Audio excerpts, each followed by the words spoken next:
Merci Jean-Baptiste. Merci. Avec Charles Pasqua, c'est donc Simone Veil, le ministre des Affaires sociales, qui sera chargé de mettre en œuvre la politique des banlieues et la politique de la ville.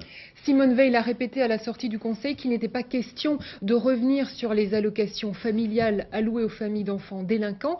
Une mise au point qui fait suite aux dernières déclarations de Pascal Clément, ministre chargé des relations avec le Parlement. Simone Veil au micro de Nathalie Saint-Cric.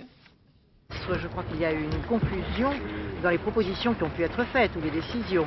Il y a un maire communiste qui a décidé de supprimer les aides qui étaient données par sa commune aux familles.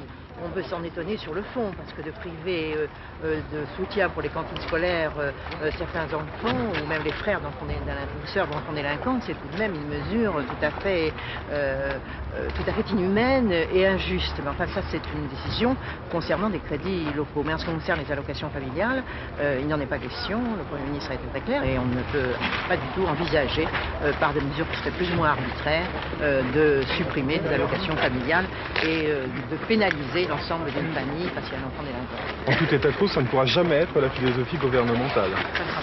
Ça n'est pas la philosophie gouvernementale. Si on doit prendre de nouveaux textes en matière de protection de l'enfance, ces textes seront pris par voie législative et par le Parlement. Mais en l'état, cette question n'est absolument pas étudiée, d'autant qu'il y a des procédures qui existent et qui permettent d'intervenir dans certaines conditions qui sont des conditions où il y a toutes les garanties de la justice.